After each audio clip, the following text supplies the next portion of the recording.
Today, we will go back to our series. Yes, we are still in our series. At ang title nito ay Confidence in Approaching God, Part 3. Tinuruan po tayo ng Panginoong Jesus na manalangin. Bakit? Simple lang. Tinuturuan tayo kasi hindi natin alam. Tinuturuan tayo kasi kung alaman natin siguro, hindi natin ginagawa. Kaya sinimulan ng Panginoong Yesus sa pagsasabi sa Matthew 6 verse 9, manalangin nga kayo ng ganito, Ama naming nasa langit, sambahin nawa ang pangalan mo. And if you will remember, sinabi ko sa inyo, I think 3 Sundays ago, that we should ask from God who He is, our Father. Dito pa lamang, ang laki na ng pagbabago, no? And then, I told you to ask the Father in Jesus' name. And then, ask from God with thanksgiving. Jesus intends that this manner of prayer be always applicable for all, at all times. Kaya yung sumunod, sinabihan tayo to ask according to His will. Ito naman ang sabi ng Matthew 6 verse 10, dumating nawa ang kaharian mo, masunod nawa ang kalooban mo, kung paano sa langit, gayon din naman sa lupa. And today, pumunta tayo doon sa sunod para magkaroon tayo ng confidence ng pag-approach kay God. Number 5 says, we should ask Father God to reveal Himself. Matthew 6:11, bigyan mo kami ngayon ng aming pagkain sa araw-araw. Bigyan ng pagkain sa araw-araw. Ano kayang hinihingi? Eh di pagkain po. Give us this day our daily bread. Well, ang unang dating talaga bread or pagkain. Yes, it could be true. But most likely, Jesus is telling us to ask not just about food. Remember, nagtuturo si Jesus ng manner of prayer. At supposed to be, ang itinuturo ni Jesus ay yung hindi pa nila alam. Or else, bakit ituturo kung ginagawa na? Malimit ang mga tao ang hinihingi ay pagkain. Or things needed for them to survive. Katulad ng food, clothing, at saka shelter. Pag ito'y natanggap na, tumataas sa hierarchy of need. Pumupunta na sa whatever they think will give them happiness. Like wealth, relationships, health. Eh ano ngayon po, Pastor? Ganito yon. Para naman kasi hindi na kailangang ituro. Para kasi hindi na kailangang ituro yung paghingi ng mga yon kasi ginagawa na natin. Di ba sabi ko sa inyo, kaya itinuturo dahil hindi ginagawa or dahil hindi alam.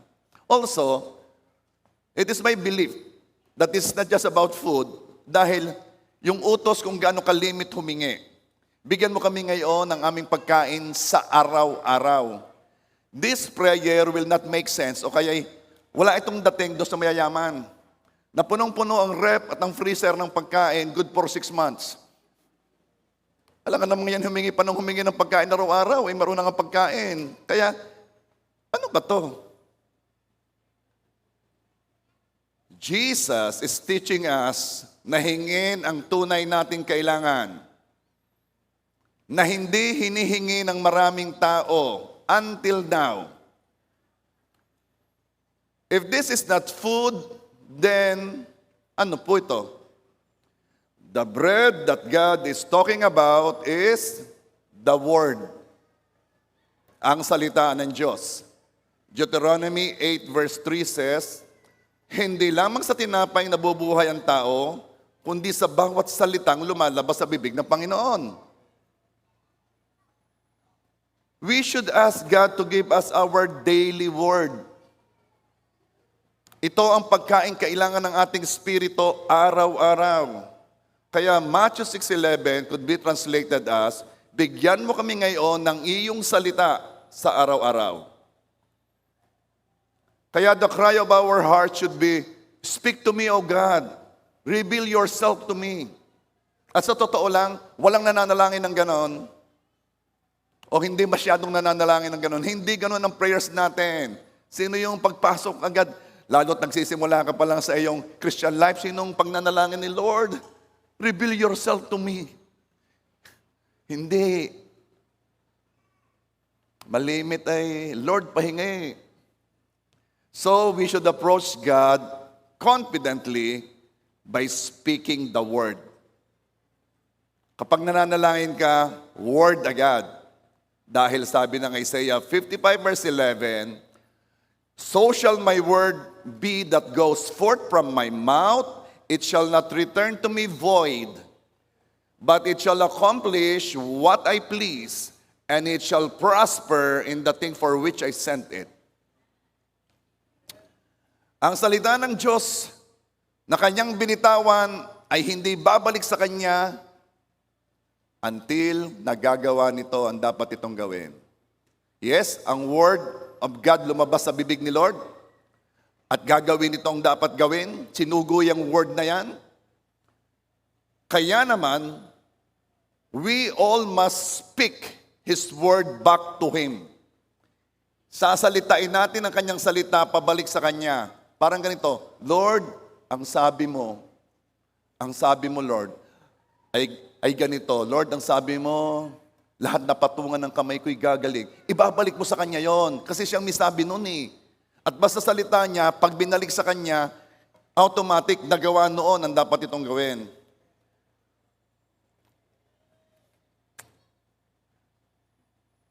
Sa Tagalog, Isaiah 55:11. Ganyan din ang aking mga salita. Hindi ito mawawala ng kabuluhan, isa sa katuparan nito ang aking ninanais, isasagawa ang aking layunin, kung bakit ko ito ipinadala. Christian, mag-iiba ang ating way ng prayers. Hindi katulad ng dati. Ito ang reason kung bakit si Jesus nagtuturo sa atin kung paano manalangin. Kasi hindi natin ito ginagawa. Kailangang magsimula ang prayer sa salita ng Diyos, hindi sa ating need. We usually pray because we have a need. Baka nga 90% ng ating prayer ay need yung pangangailangan natin. May nagsabi sa akin, na-realize ko po na nagpe-pray lang ako pag ako'y nagwo-worry. Na-realize lang daw niya na malimit lang siyang mag-pray kapag siya balisa. Sino nandito ng worship night? Okay. Yung worship night, we always celebrate it, sometimes 3 times a year, 2 times a year, at mapapansin mo, worship lang talaga. Walang hingian. Walang hingian doon. Talagang worship is something na ibinibigay mo sa Lord na hindi mo tinanggap ng una. Alam mo naman ang pag-ibig, ano? You love because God loved you first. You give because God gave you first. Kaya ka nakakapagbigay kasi una ka binigyan ni Lord. Pagdating sa worship, hindi. Hindi ka sumasamba sa Diyos dahil una kang sinamba. No. Worship is something na ikaw lang ang pwedeng magbigay. Sa karapat dapat bigyan. Ba't ko sinabi yon? Kasi we do it worship night kasi ang sarap na lumalapit ka sa Panginoon dahil hindi lamang may hinihingi ka. Lumalapit ka sa Panginoon kasi gusto mo siyang sambahin. Di ba? We must not only pray because my need. We must pray because my word. Why? Kasi hindi naman sinabi ni God na when you say your need, it will not return unto God void. Hindi naman sinabing, pag sinabi mong pangangailangan mo, hindi ito babalik sa Lord na hindi nagagawa ang dapat gawin. No. Ang sinabi, kapag sinabi mo ang salita, hindi ito babalik kay Lord na hindi nagagawa ang dapat gawin. Kapag ang mga needs mo, ang bumubuo ng malaking percentage ng prayer mo, lumalaki ang dating ng pangangailangan mo, lumalaki ang dating ng need sa'yo. At pag malaki ang dating ng need sa'yo, para bagang kahirap solusyonan. Ang kailangan ma-reveal sa atin ay ang mga promises ng Diyos.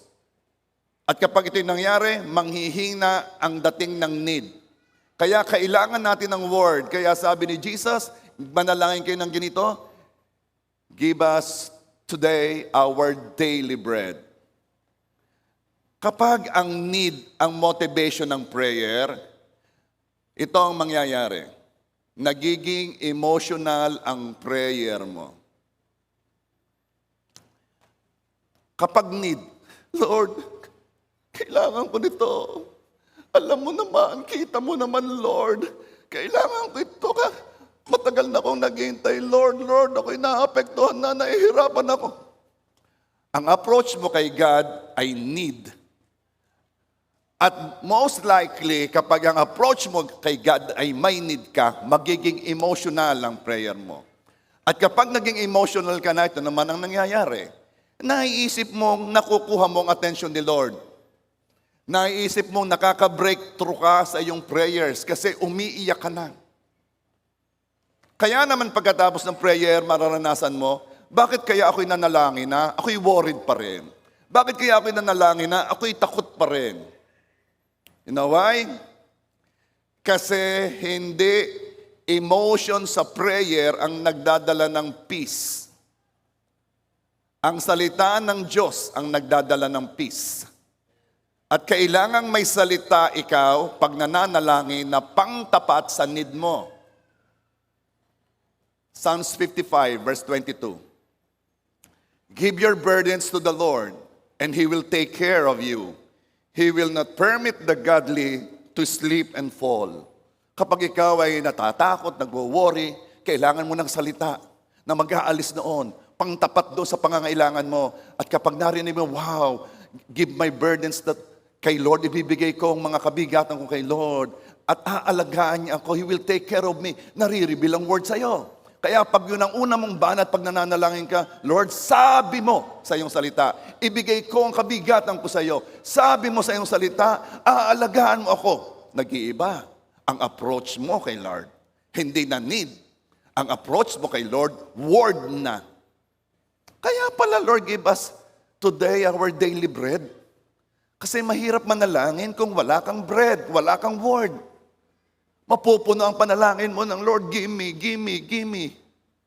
Bigyan mo ko, kailangan ko, iyak, luha. At akala mo, naka-breakthrough ka. Kung walang word na pangahawakan sa iyong pananalangin, need ang pangahawakan mo sa prayer at magwo-worry ka nga. Worry is the result of is not the result of difficult circumstances. Worry is the result of the lack of word. Kaya ka nag-aalala, wala kang salitang pinanghahawakan.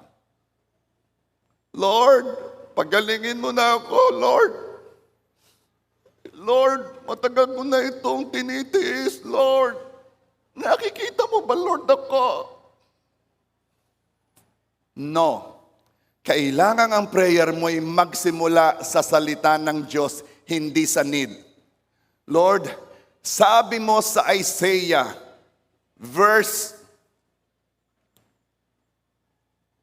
kindly put it there, 53 verse 5. At sa pamamagitan ng kanyang mga latay ay gumaling tayo. Lord, salita mo to. Nilatay ka. Tingnan ninyo so many people are praying. Naawang-awa sa kanyang sarili. Sasabihin ako sa inyo kinaawaan ka na ng Diyos, kaya ibinigay si Jesus. Huwag ka nang mahabag sa sarili mo. Ang gawin mo, gamitin mo yung privilege mo as children of God. May karapatan kang gamitin ang salita ng Diyos na ipinangako ng Diyos sa kanyang mga anak. Kaya naman, Lord, namatay ka sa krus. At pwede mo nang bayadan ang mga kasalanan ko sa pamamagitan ng kamatayan mo. Pero Lord, sabi mo sa iyong salita, yan, ibinabalik mo ang salita niya sa Diyos kasi sabi niya, hindi yun babalik nang hindi nagagawa ang dapat gawin. Sabi mo sa iyong salita, sa pamamagitan ng mga latay mo. Kaya pala, Lord, ikay nagpalatay pa. Kaya pala ikay nagpahampas pa. Yun pala ang bayad sa aking mga sakit. Kaya Lord, sabi mo, ikaw ang may sabi nito at pinanghahawakan ko ito. Iba ang prayer mo.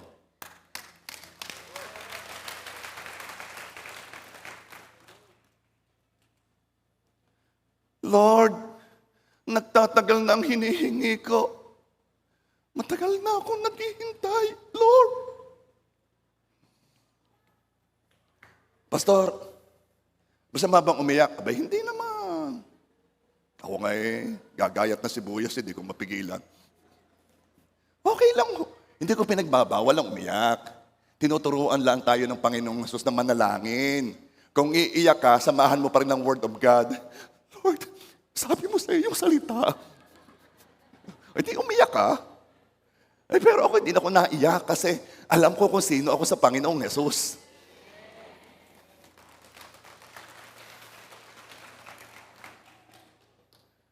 Lord, nagtatagal na. Kailangang mas concentrated ang prayer mo sa promises ni God, hindi sa need. Alam mo kung ba't nagtatagal? Concentrated ka sa hinihintay mo. Simple lang yan eh. Bakit pag ikay may pupuntahan, first time kang pupunta, ano kang layo? Yan, nagaya. Hindi pa. Pagkalampas daw ng Shell Ay, ilang ga Shell dito? Ano kang tagal? Bakit? Hinihintay mo, nasa na tayo. Pero tingnan mo, sa pabalik, bakit mas mabilis sa pabalik? Hindi mo hinihintay Hindi mo hinihintay. At pag nawala ang focus mo sa iyong need, hindi ka maiinip kasi nakafocus ka sa promise ni Lord. Kaya ang sabi ng Isaiah 40 verse 31, "But they who wait for the Lord shall renew their strength." Silang naghihintay sa Panginoon, they'll renew. Ano sa Tagalog yung renew? Yeah. I-restructure. Utang yata yung nasabi ko yan. They will renew their strength.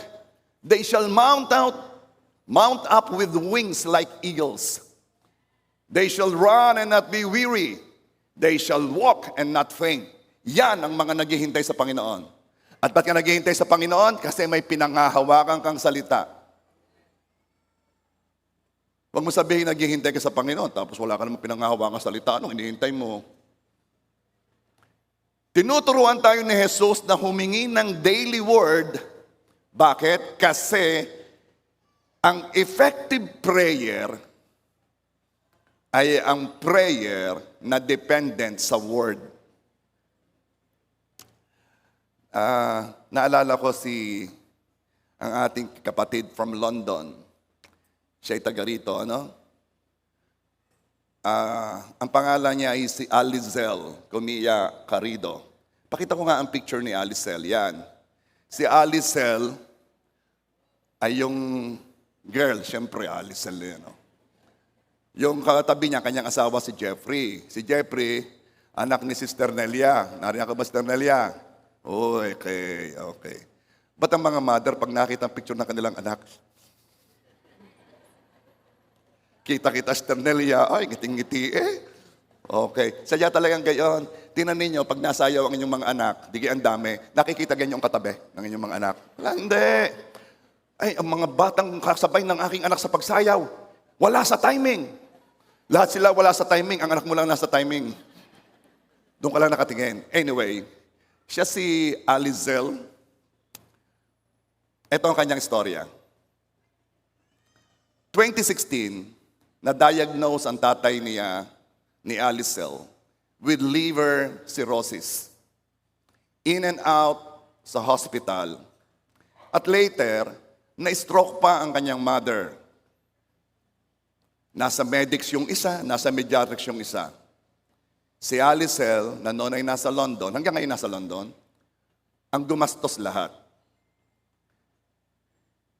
2017, gumastos din si Alizel sa pag-apply sa abroad ng kanyang 5 kapamilya na hindi naman nag-materialize. Pero siya din ang gumastos. Madalit sabi, lumubog sa utang si Alizel. Sino nakaka-relate? Wala. We are the lenders, not the borrowers, di ba? Lumubog siya sa utang at nawala na siya ng pag-asa. Sabi ni Alizel, naisipan na daw niyang magpasagasa sa tren sa London. Kasi may insurance siya. Sabi niya, matutulungan niya ang kanyang mga kapatid, ang kanyang pamilya sa makiklaim niyang insurance. Sabi ko si Alicel, mahal na mahal ang kanyang mga kapatid. Naisip na niya yon sa tinding ng kanyang dinadalang problema. Heto po ang nangyari. Sabi niya, 2018, nagwo-work siya ng 7 days a week. Kung pwede nga lang daw ng 8 days a week gagawin niya. Until may nag-share sa kanya ng ating Facebook Live ng JA1 Rosario. At sabi ni Alicel, na-hook daw siya sa pakikinig. Sabi po ni Alicel, pagkatapos may mag-share sa kanya, every Sunday, pagpasok ko po sa work, ay nakikinig na po ako dahil wala naman pong tao doon sa part-time ko. Free yung kanyang part-time, binabayadan siya. Kaya naman nakakapakinig siya ng live stream natin. And then, nagsimula na po ako maghanap sa Diyos at umattend na po ako ng JA1 London. Nabaptize po ako ng Holy Spirit. Naglingkod na po ako sa Diyos. May utang pa rin po ako. Pero alam ko po na makakalaya din po ako sa utang. Dahil may pangako po ang Lord sa John 10:10. At ito po ang unang verse na tumatak sa akin. Alam ba niyo kung ano yung John 10:10? Yan. Dumarating ang magnanakaw para lang magnakaw, pumatay at mangwasak, o palubugin ka sa utang. Ngunit dumating ako, Jesus speaking, upang magkaroon ng mga tao ng buhay na ganap. Kailangang may salita ka na pangharap sa pangangailangan mo. Pastor, kung ako po'y may utang, ano po yung verse na pwede ko pong gamitin? Aba, alangan namang ako pang magbibigay. Habang tayo ay nagpipreach, kunin mo yung tumatama sa'yo. Anyway, tutuloy kong kwento ha. Simula po noon ay pinanghawakan ko na ang mga pangako ng Diyos sa akin. Tulad ng message ninyo noong October 14, 2019 na makakabawi ka. Abay, sa ulado yung ating mga messages. Parang kayo. Sabi po ninyo sa Joel 2 verse 25, sapagkat sinasabi ng Panginoon, ibabalik ko ang lahat ng nawala sa inyo noong mga panahon na sinalakay ang inyong mga pananim ng sunod-sunod na pulutong ng mga balang na iyon. Salamat na lamang at may pangako ang Diyos sa mga nawalan, nakunan, nagkaproblema, lumubog. Salamat at may pangako ang Diyos. Ang problema ay paano kung hindi mo alam. Kaya dapat nakikinig ka ng salita at pag narinig mo yung mga verses na yun o nagbabasa ka at pag nabasa mo, panghawakan mo na. Wow, may pangako pa lang si Lord na ibabalik ang lahat ng nawala. Sino ang nakaranas ditong mawalan? Yan, may verse ka na. Itutuloy ko ang kwento ni Alicel. Katulad po ng message ninyo noong April 4, 2021, na entitled The Resurrection Power Gives Us Breakthroughs. Sinabi po ninyo doon, walang bato ang makapagsasara ng pinto, walang anumang makapipigil ng breakthrough mo. Kaya mahalagang nakikinig ka at mahalagang kinakain mo yung salita. Bukod pa po ang mga iba pang salita ng Diyos na narinig ko sa ibang pastors. At nabanggit din niya si Pastor Paulo Teseco na nag-share din ng word sa London at na parang nag-declare ka rin kay Alicel. Nabanggit niya. Okay. At pinanghawakan din niya ang mga salitang yon. Ang mga salita pong narinig ko sa ibang pastor at mga salitang nabasa ko po sa Bible. Wow, uhaw ang batang to. Uhaw sa salita. Marami pa po akong hinarap na oso at leon sa aking paghihintay. At salita po ng Diyos ang nagpalakas sa akin. At after 7 years, naka-breakthrough po ako. Lubog sa utang, ha? Sa London. Iba yung lubog sa utang sa Pilipinas tsaka yung lubog sa utang sa London. Mas malaki kasi ang exchange rate. Paano kaya naka-breakthrough si Alizel? Gusto niyong malaman? Ay, sa daming marites talaga. Siyempre naman, nagte-testify Dapat nating malaman. Nabenta po ang lupa namin sa bundok sa magandang presyo. Na noon po wala namang presyo, nabenta po. At mababayaran ko na po ang lahat kong pagkakautang. Pinabawi po ako ni Lord.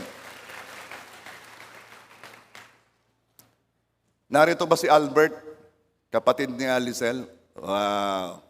Si Alden. Pa-shuttle ka naman.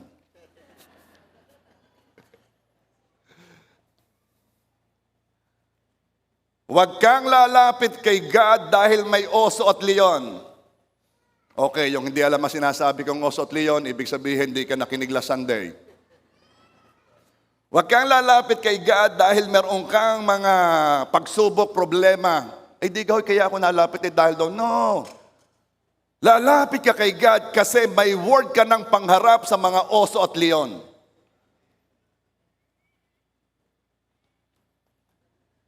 Dati magpapasagat sa trend si Alizel para lamang matulungan ang kanyang mga kapatid. Pero nakapaghintay si Alizel kay God dahil may word na siyang pangtapat sa kawalan ng pag-asa.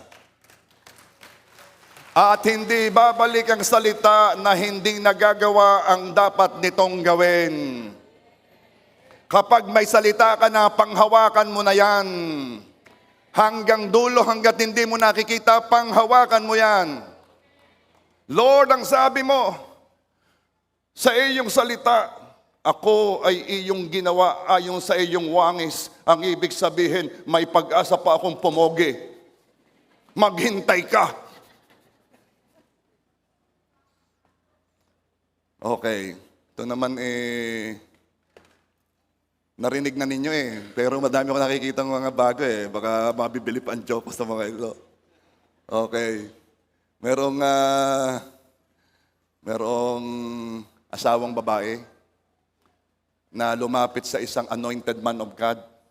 Talagang yung preacher na yun kinikilusan ng banal na espiritu at maraming himalang nagaganap sa kanyang ministry. Kaya nabalita nung asawang babaeng nandoon, ang ginagamit ng Diyos sa himala, pupunta ako doon.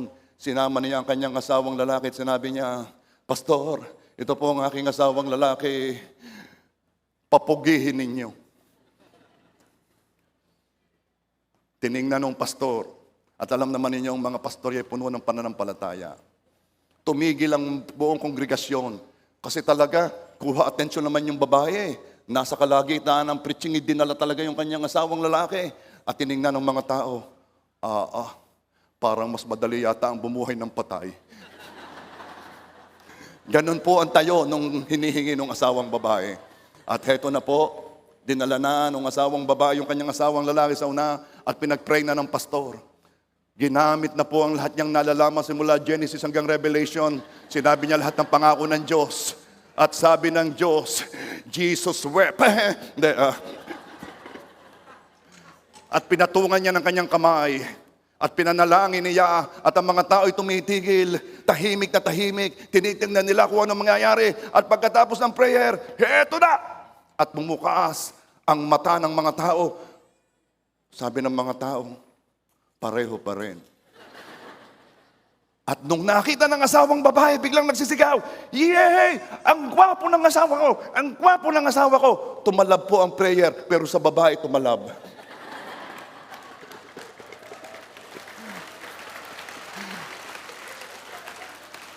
Kayong mga asawang babae, huwag nyo laging babaguhin ang asawa nyong lalaki, ha? Gayaan na yan. Ilapit na lamang ninyo sa Panginoon. Ang Diyos ang nagbabago sa atin. Amen ba? Sabi ng babae, pag ito'y napakasalan ko, babaguhin ko siya Hoy, sa dami nang nagsabi noon. Sabi naman ng babae, anong lalaki? Itong asawa kong babae, sana wag siyang magbago. Nako, marami na rin nagsabi niya. Tuloy natin. Anong kaugnayan po, Pastor, nung sinabi niyo sa inyong preaching? Wala. Hindi babalik ang salita na hindi nito nagagawa ang dapat itong gawin. Hindi napapansin? Bakit pinahihingi tayo ngayon ng pagkain? As in ngayon Hindi mo napapansin, parang urgent. Bigyan mo po kami ngayon. Now, ng aming pagkain. Urgent. Bakit? Kasi word ang pagkain ng ating espiritu. So many people ay umiinit ang ulo kapag gutom. May kilala kayong ganon? Pag gutom, may mainit ang ulo. Sino ato yung kilala mo? Ikaw? Hindi. May kilala kayong umiinit ang ulo pag gutom? Lumayo ka sa kanya. Tingnan ninyo, anong ginagawa ng mga tao yan pag gutom na? Wala yung pakialam. Maganda ka ng pagkain, dali-dali ako'y kakain na. May sinasabi, saka na natin pag-usapan, ako'y gutom, ako'y kakain muna. Okay. Sabi sa Batangas, ako'y pasal. Pasensya na po kayo, may nababanggit akong salitang Batangas. Kaya nga po kayo, inaanyayahan ko, magtayo na kayo ng bahay dito.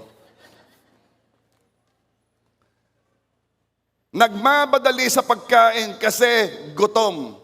Pero maraming Kristiyano hindi bothered pag ang espiritu nila'y gutom. Gayong pagpapakain sa espiritong gutom ang dapat madaliin. Ano kaya't meron tayong X-ray diyan?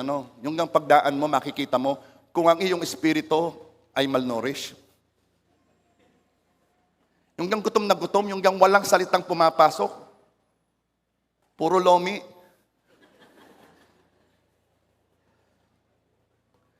Why do some people struggle in their Christian life? Ba't sila nag-struggle? Ito po ang reason. Kasi yumabang. Akala nila hindi nila kailangan ng salita sa araw-araw. Akala yung paglapit nila ngayon, hindi na nila kailangang lumapit kay Lord bukas. Akala'y pwedeng absent, pwedeng late, o pwedeng hindi makinig ng word habang pinipreach ito. Kaya naman, dumarating ang time ay ramdam nilang tuyong-tuyo ang kanilang espiritu. Hindi nila ini-enjoy ang word. Hindi katulad ninyo. Enjoy ninyo ang word, lalo na't biro. No. Iba ang J. Ewan Rosario, kinakain ng salita. Amen? Hindi nila ini-enjoy ang word, at ang ini-enjoy nila ay fellowship. Ini-enjoy nila ay ministries. Ini-enjoy nila ay pagtugtog. Busy sa activities ng church, hindi sa daily word. Pinampapalit ang worship songs sa word araw-araw. Ang akala'y kapag nakakanta na sila ng 2 worship song, ay kapalit na iyon ng daily word. Kailangan na tayong pagpakumbabain. At paano tayo pinagpapakumbaba? Deuteronomy 8 verse 3. Ikaw ay pinagpakumbaba niya ng ginutom kaniya at pinakain kaniya ng mana na hindi mo nakilala. Na hindi nakilala ng iyong mga ninuno upang kanyang maipaunawa sa iyo na hindi lamang sa tinapay nabubuhay ang tao, kundi sa bawat salitang lumalabas sa bibig ng Panginoon. Pinagpakumbaba ng Diyos ang Israelita nung pinaunawa sa kanila na hindi lamang sa tinapay sila mabubuhay, na hindi lamang kanin ang kailangan nila, higit nilang kailangan ng salita. Kung gaano tayo kadami o kabilis kumain, breakfast, anong tawag sa pagkain sa pagitan ng breakfast at lunch? Ay di, pag brunch hindi ka nag-breakfast, snack, Salamat. Bawat sagot, bigyan ng harapol. Nice. Tapos lunch. Ano ngayon ang tawag sa between lunch and hapunan? Merienda, usually yan ay kamote na pinirito o kaya'y saging na nilabon. Walang kapag-apagasya kumain din ng tapos, dinner na. Nakakailan na tayo? 5. Ay, nagutom nung mga bandang alas 10. Nag-prepare, anong tawag doon? Midnight snack. Ilan na? Isipin mo, kung gaano kadami tayo sanang kumain, ganon din sana karami ang kain natin sa Espiritu. Abay, mag-iiba tayo. Baka naglalakad ka pa lamang diyan, bagsakan na yung iyong mga sa anointing mo. Oh, bah! Yung pala nanunula ka na. Tsak! Ito po ang problema ng Kristiyano, kaya nag-i-struggle sa kanilang Christian life. Payat ang Espiritu. Mataba ang katawan. Sama naman, pastor, magsalita, wag nang masyadong sakit naman. Mataba. Use politically correct word. Anong politically correct word sa mataba? Healthy. O sabihin mo sa katabi, you're very healthy.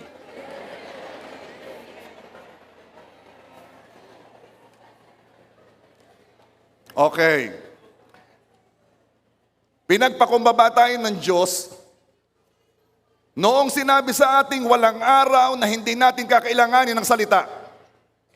Pinagpakumbaba ang Israelita nung ginutom sila at pinakain ng mana araw-araw. Dinala sila ng Diyos sa sitwasyon na ang pagkain nila ay dumarating lamang sa umaga sa bawat araw.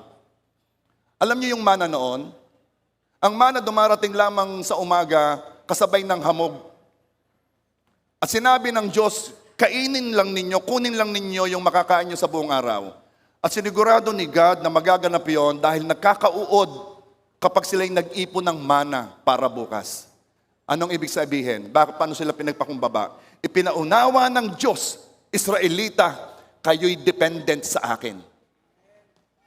Huwag kayong magsisiguro na kukuha na ako ng maraming pagkain para bukas. Ako'y sigurado na may dumating mang mana o wala, may naipon ako. Hindi. Magkakauod yan. Aasa ka lamang sa faithfulness ni Lord bukas.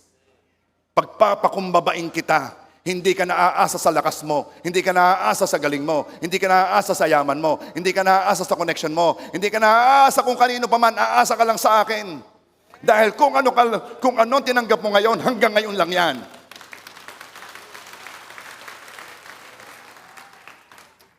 Kaya huwag kayong magtataka ha, kapag kayo'y wala nung Sunday at hinahanap ko kayo. Uy, pag sinabi kong long time no see, ibig sabihin noon, wala ka nung Sunday. Politically correct word. Bakit? Alam ko kasi na kailangan natin ng salita. Amen ba? Pastor, ako naman nag-live stream. Nanood naman ako sa Facebook Live. Alam ka ninyo, ako'y pagkakatapos mag-preach ako nanonood din Alam ko yan Sa hirap baka concentrate. Pag nasa bahay, yung ikay nakikinig, may sisigaw. Saan ka nakatago ang Sandali! Wala na, nakikinig ka. At least dito, ay nakapokus kayo. Di ka? Oo, meron nga di ang gusto na mag-CR, pinipigilan. Okay. Sinabi ng Diyos na kunin lang makakain nila sa buong araw. It will be an arrogance to think that we can face our lions and bears using the word we received last year. Don't think that the word you received today is good for the whole week. May nananalangin ni Lord, salamat po sa inyong salita sa araw na ito na magagamit po namin sa buong linggo. Ano ka mo? Itong maririnig mo ngayon, nakakalakas na sa espiritu mo, good for 1 week. Kaya tinuruan ka ni Lord, give us this day our daily bread. Hindi niyo napapansin pag linggo, tayo mababait.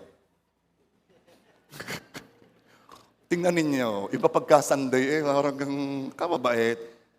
Tingnan niyo sa bandang mga Martes.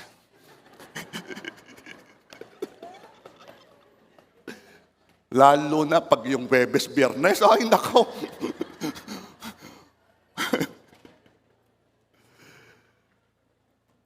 You were spiritually strong on Sunday because of the word you received on Sunday. You are strong on Monday because of the word you received on Monday. Matthew 6:11, bigyan mo kami ngayon ng aming pagkain sa araw-araw. Napakatindi ng resulta ng salita pag pumasok sa puso. Kaya nais ka agad nakawin ng kaaway ang salita bago pa ito pumasok sa puso. Alam mo ba, kahapon ako'y nagkasal sa Padre Garcia, no? Pagkatapos nagpunta ako sa mami ni na Albert, nag-celebrate ng 76th birthday. And then nag-share ako doon ng word. Alam mo, pag natingin ako sa mga tao, ako'y humihingi ng Lord, bigyan mo ako ng mata mo. What do you feel? Alam mo, nararamdaman ko, Lord, itong mga ito'y pag hindi tumanggap sa iyo, pupunta ito sa impyerno Naaring hindi nila alam, busy-busy sa kung anuman. Kadaming ginagawa ka, alam mo ito ang mahalaga. Kapag yung ginagawa mo, walang dating sa langit, baka urgent pero hindi mahalaga. At sabi ko, ako'y nagpe-pray, Lord, maunawaan nilang salita, maunawaan nilang gospel, kasi gospel is the only message that will bring them to heaven. Sabi ng Bible, hindi ako nahihiya sa pangangaral ng mabuting balita sapagkat ito ang kapangyarihan ng Diyos upang magligtas. Kaya tuwing ako'y magkakasal, ako'y mag-share ng word Sinasabi ko sa ikakasal, opo. Laging mag-share ng word.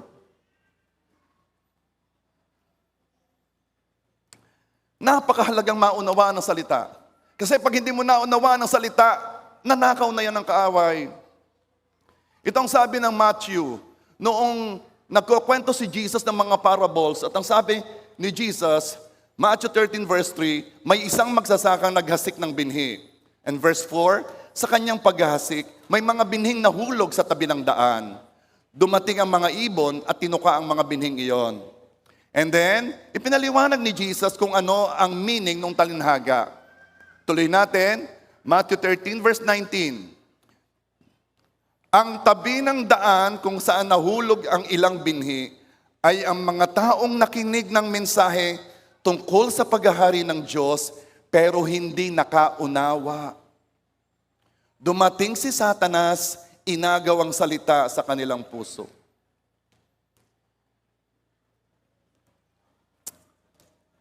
Nakakalungkot kapag ikaw ay nag-share ng mabuting balita at nakikita mo yung sinesharean mo, abala sa kung saan. I have experienced this, I have seen this sa mga handaan, merong abalang-abala sa pagpapaupo ng mga bisita. Sabi ko, huwag kayong masyadong ganyan. Bakit? Pag nangalay ang mga yan, uupo din yan. Pakinggan ninyong salita kasi ito ang magdadala sa inyo sa langit. Kasi pag hindi mo naunawaan ng salita, hindi yan nakapasok sa puso. Ang ibig sabihin, tinuka na yan ng ibon. Ang salita, dalawa lang ang pwedeng puntahan. Sa puso mo o tinuka ng ibon. Pag naunawaan mo, pasok sa puso.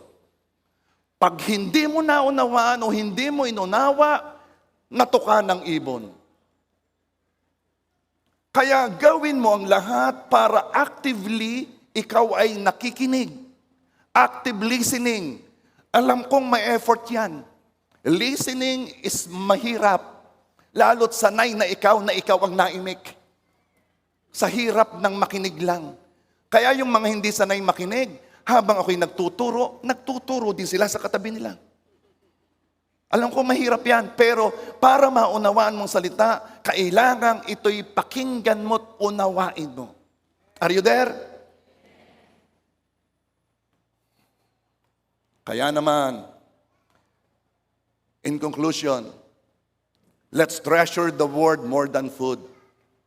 Katulad ng sabi ni Job, 23 verse 12, I have treasured the words of his mouth more than my daily food. Ano ang kayamanan mo? Dahil kung ang kayamanan mo'y anumang nasa lupa, then napakababa ng level ng yaman mo.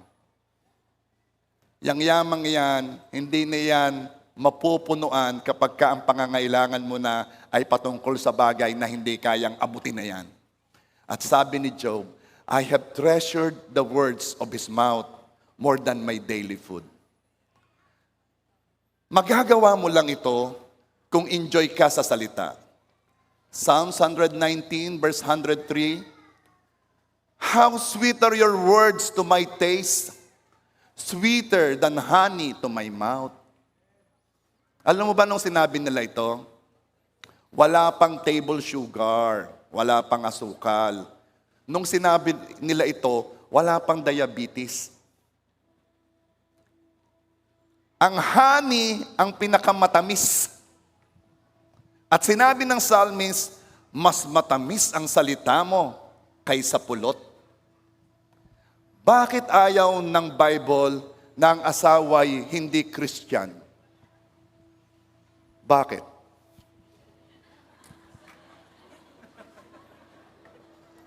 Bakit ayaw ng Bible na ang asawa'y hindi Christian? Bakit? Tanungin din ninyo ang inyong mga katabi, bakit?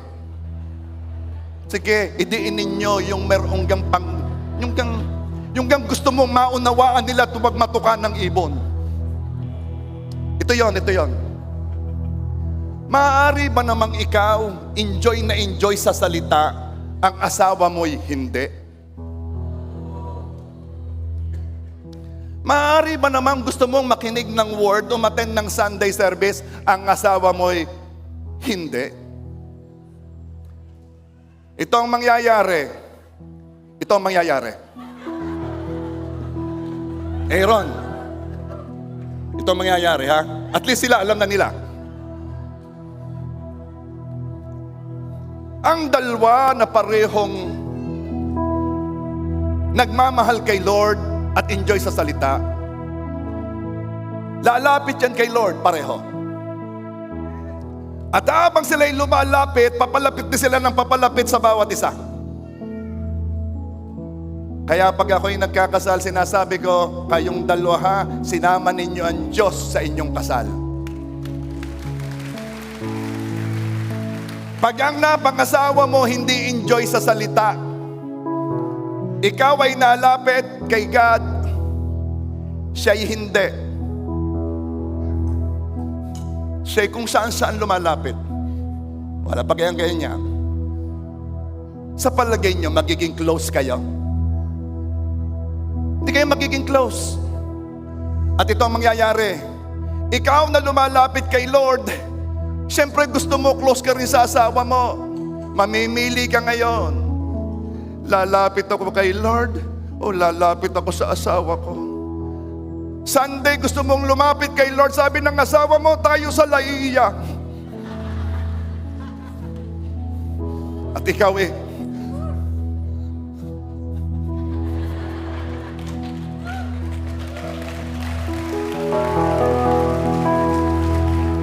huwag mong patutuka sa ibon yan, unawain mo.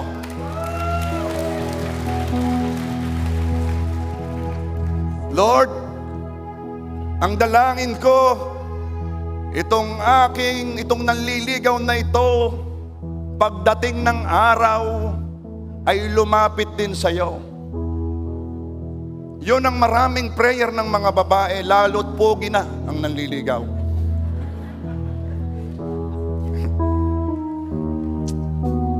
Ito naman ito sinabi ko sa inyong pagkatagal-tagal na. Sana maunawaan na ninyo ngayon. Tama na ang paghahanap ng pogi, iilan na kami.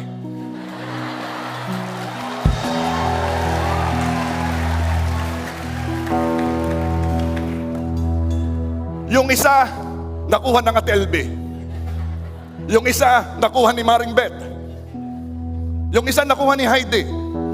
Sinong gusto mag-volunteer? Sabihin mo. Ay, yung isa nakuha na kasama mo. Sige pa, sige pa. Okay. Nakuha na rin. Nakuha mo na rin yung isang pogi. Sige, sige. Magsinungalingan tayo dito, sige.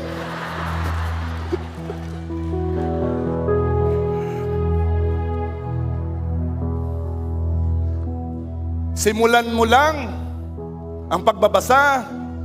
Simulan mo lang ang pakikinig. Nasa YouTube tayo, nasa Facebook Live tayo. Tumulad kayo kay Alicel, binabalkan niya yung mga messages. At kung sa una hindi ka enjoy, okay lang, naunawaan kita. Ganyan talaga. Yang ampalya sa una, mapait yan.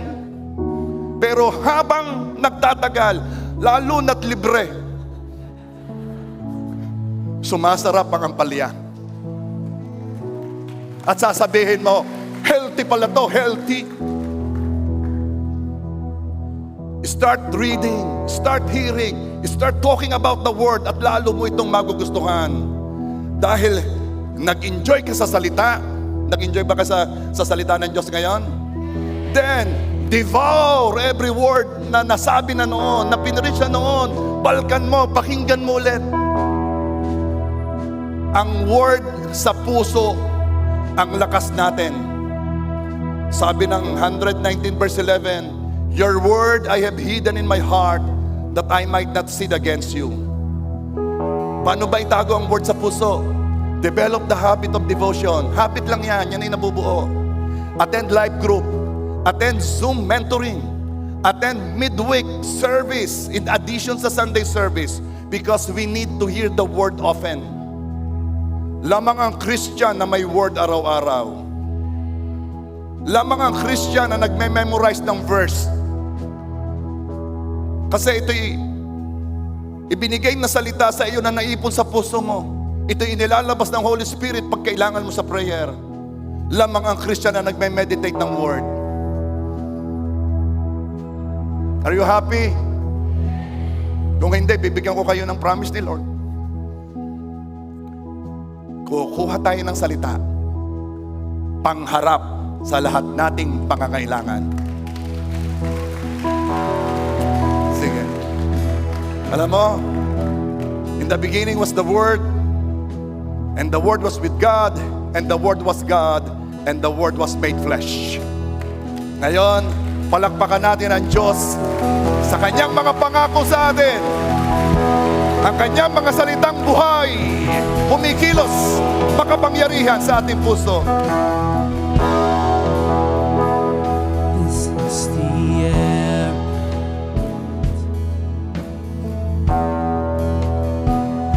This is the air I breathe. Your holy presence living in me. This is my daily bread. This is my daily bread. This is my daily bread. Your very word spoken to me, and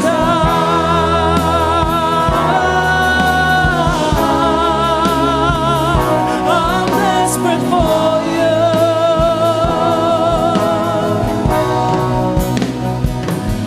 And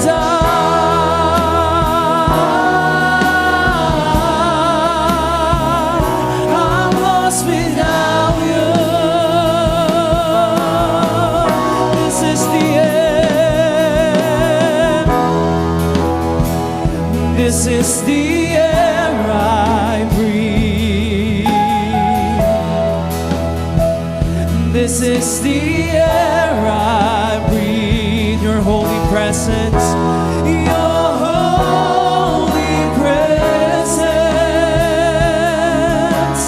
living in me. This is my daily bread. This is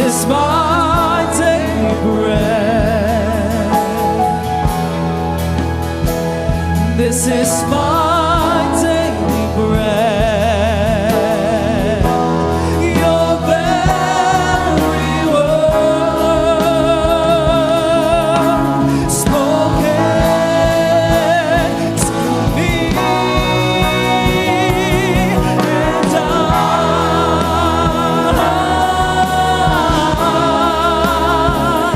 I'm desperate for you.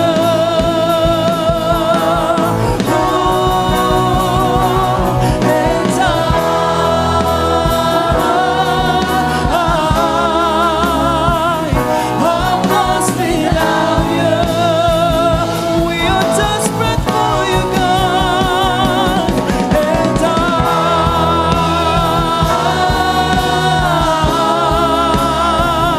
I'm desperate for you. We are lost without you, and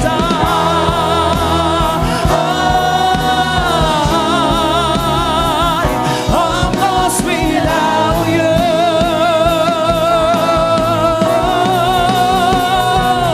And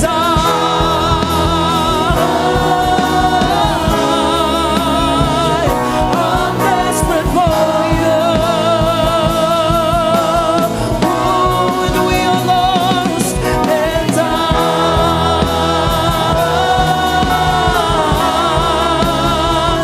I'm lost without you, Jesus.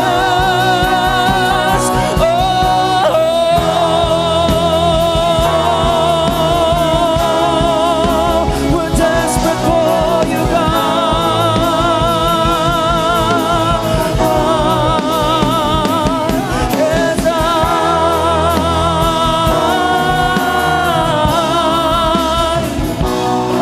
Desperate for you. O Panginoon Diyos, ang iyong salita, ang aming kalakasan, ang iyong salita, ang aming buhay, biyayaan mo kami, Panginoon, na ito'y naisin namin. Katulad ng pagnanais namin sa pisikal na pagkain. Biyayaan mo kaming alagaan namin, Panginoon, ang aming espiritu. Dalhin mo kami lagi, Panginoon, sa pagnanasang makinig ng iyong salita, na hindi namin ito katatamaran. Sa halip, i-enjoy namin ito. Ito po ang aking dalangin, ang aming dalangin, sa biyaya ng Panginoong Yesus at sa ngalan ng Panginoong Yesus. Amen.